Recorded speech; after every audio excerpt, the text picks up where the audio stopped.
미국이 이란의 핵시설을 타격하면서 이스라엘과 이란의 분쟁에 직접 개입했습니다. 미국의 이란 공격은 이스라엘이 이란에 대한 선제 공습을 감행하고 두 나라가 무력 충돌을 주고받은 지 9일 만인데요. 미국의 개입으로 중동 분쟁이 향후 어떻게 전개될지 자세한 이야기 나눠보겠습니다. 김덕일 고려대 중동이슬람센터 연구위원 나오셨습니다. 위원님 안녕하십니까? 네, 안녕하십니까? 네, 위원님. 미국이 공습을 전격적으로 단행했습니다. 그런데 트럼프 대통령이 지난 19일 이란에 2주 기한을 준 것으로 알려졌지 않습니까? 예.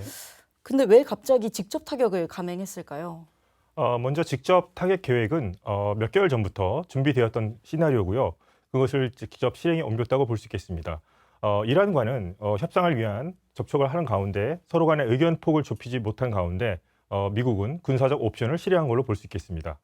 이스라엘이 목표로 했던 핵시설은 이스라엘이 직접 공격하기가 힘든 상황이었습니다. 그렇기 때문에 미국이 B2 스텔스 폭격기와 벙커버스터를 이용해서 직접 이란의 핵시설을 공격한 것으로 지금 판단됩니다.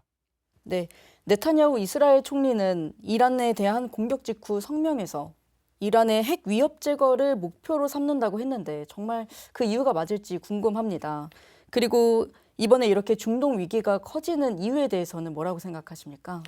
이란의 핵 위협은 이스라엘의 생존의 문제였습니다. 그렇기 때문에 이번에 이란이 핵 프로그램이 핵무기 개발 직전 단계까지 진행되었다고 판단되었기 때문에 이러한 공격이 시작된 것인데요. 그렇기 때문에 이번에 이스라엘이 협력을 통해서 이란의 시설을 본격적으로 공습했다고 볼 수 있겠습니다.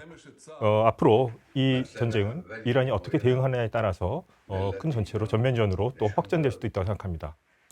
네, 의원님 앞으로 미국의 이란 핵시설 공격 여파는 어떻게 보시는지 궁금합니다. 그리고 공습을 당한 이란은 어떻게 대응할 나설지, 그리고 이 공습에 대해서는 이스라엘은 또 어떤 입장으로 보시는지 궁금합니다.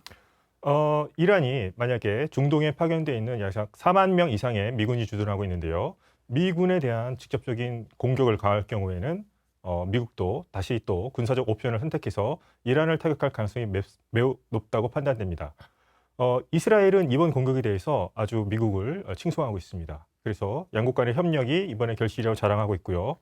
핵시설 공격의 여파로 해서 이제 이란의 대응이 어떻게 나올지 좀 귀추가 주목되는데요. 현재 텔아비브를 공습을 했습니다. 아직 미군 기지에 대한 공습은 진행되지 않았습니다만 미군 기지에 대한 공습이 진행될 경우에는 미국이 군사 옵션을 더 행사할 것이고 그럴 경우에는 확전의 가능성이 더 커 보입니다. 이스라엘은 이번 미국의 공습에 대해서 적극 환영하는 입장이고 양국 간의 협력의 결실이 이루어진 것으로 보고 있습니다. 네, 위원님 아시다시피 독일과 프랑스, 영국이 이란 외무장관과 핵 협상을 벌이긴 했지만 돌파구 마련에는 실패한 상황이지 않습니까? 예. 그래서 미국이 분쟁에 군사적으로 개입하면서 상황이 좀 전환이 됐는데 앞으로 중동 사태는 어떻게 전개될 것으로 보십니까? 유럽과의 대담은 실패했고요. 지금 이란은 여러 채널을 통해서 물리 접촉을 하는 것으로 알고 있습니다. 그러나 미국이 요구하는 사항과 이란이 요구하는 사항이 전혀 맞지가 않기 때문에 현재 평행선을 달리고 있는데요. 현재까지 회담으로서 진행될 가능성은 상당히 약해 보입니다. 그래서 당분간은 이란과 이스라엘 간의 충돌이 계속될 것으로 보여지고요. 간헐적으로 미국이 피해를 입었을 경우에 미국의 공습도 예상이 됩니다. 하지만 제가 봤을 때는 미국이 원하는 바는 자신의 요구 조건을 이란이 전적으로 수용하는 데 달려 있다고 생각합니다. 그렇기 때문에 이것은 또 이란이 받아들일 수 없는 상황이기 때문에 양국 간의 이러한 분쟁은 계속될 것으로 예상됩니다. 네, 위원님 오늘 말씀 잘 들었습니다. 지금까지 김덕일 고려대 중동이슬람센터 연구위원과 함께했습니다. 위원님 감사합니다. 감사합니다.